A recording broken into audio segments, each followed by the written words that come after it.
Hello master chefs, welcome to Manish kitchen. आज मैं आप लोगों को मटर की कुलची बनाने सिखाने। उसके लिए आपको थोड़ा सा हरा धनिया, थोड़ी सी मिर्ची, थोड़ा सा जिंजर, ओनियन, एक ओनियन और एक टोमेटो काट करके लेने चाहिए। बाद में उसके बाद आपको थोड़ा सी इमली गर्म पानी में भिगो के इमली का वाटर चाहिए।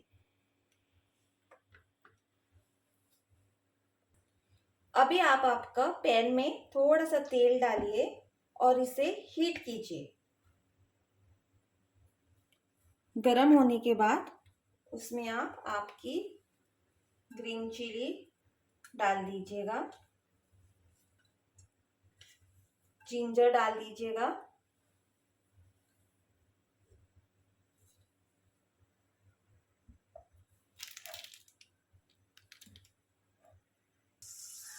और उसमें ओनियन और टमेटोस भी डाल दीजिएगा। उसे भूनना है आपको, लेकिन ज़्यादा नहीं, सिर्फ थोड़ा सा सॉफ्ट हो जाए उतना ही भूनना है आपको।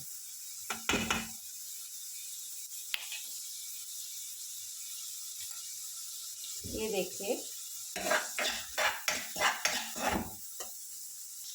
जब थोड़ा सा सॉफ्ट हो जाए तब आप उसमें मैंने 1 टीस्पून जीरा और 1 टीस्पून कोरिएंडर लेके उसको गैस पे थोड़ा सा भून के उसका पाउडर बना दीजिए।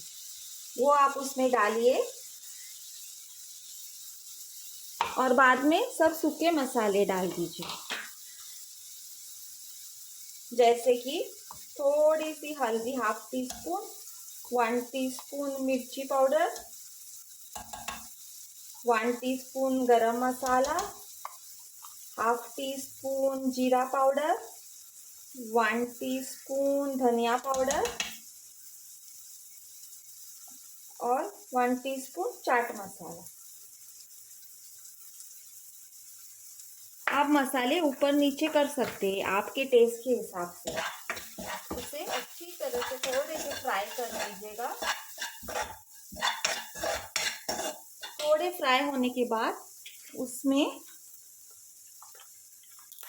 1 टीस्पून जिंजर गार्लिक पेस्ट डाल दीजिएगा। अगर नहीं है आपके पास तो नहीं भी डाल सकते हैं।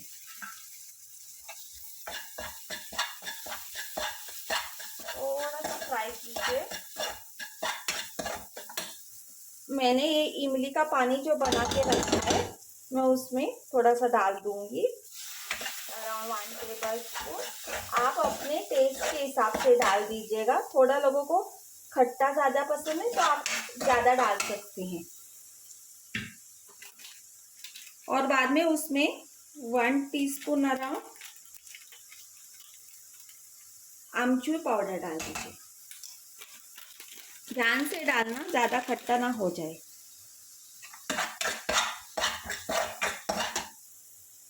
और मैंने मटर रात भर पानी में भिगो के उसको एक 5-6 सीटी लगा के बॉईल की है, वो आप उसमें डाल दीजिए।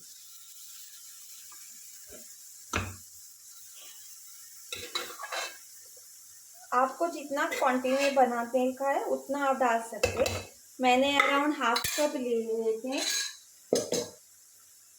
उसे मिक्स कीजिए।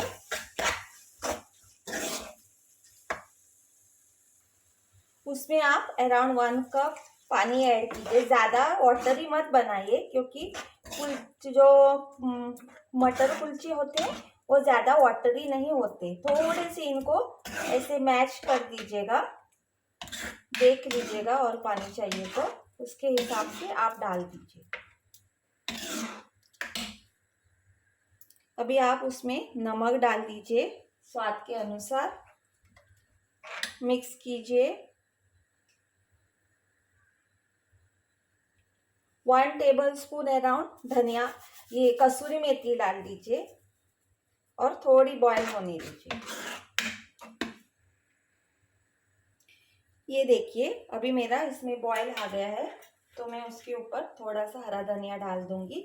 ज़्यादा बॉईल करने की ज़रूरत नहीं है, वैसे तो ये रॉ खाए जाते हैं, लेकिन मैं थोड़ा सा बॉईल करती हूँ क्योंकि वो ज़्यादा टाइम रहने के लिए। ये देखिए, आप इसको पराठा, रोटी, चपाती किसके साथ भी खा सकते हैं, लेकिन उसका ज़्यादा कॉम्बिनेशन छोलों के कुलचों के साथ अच्छा लगता है।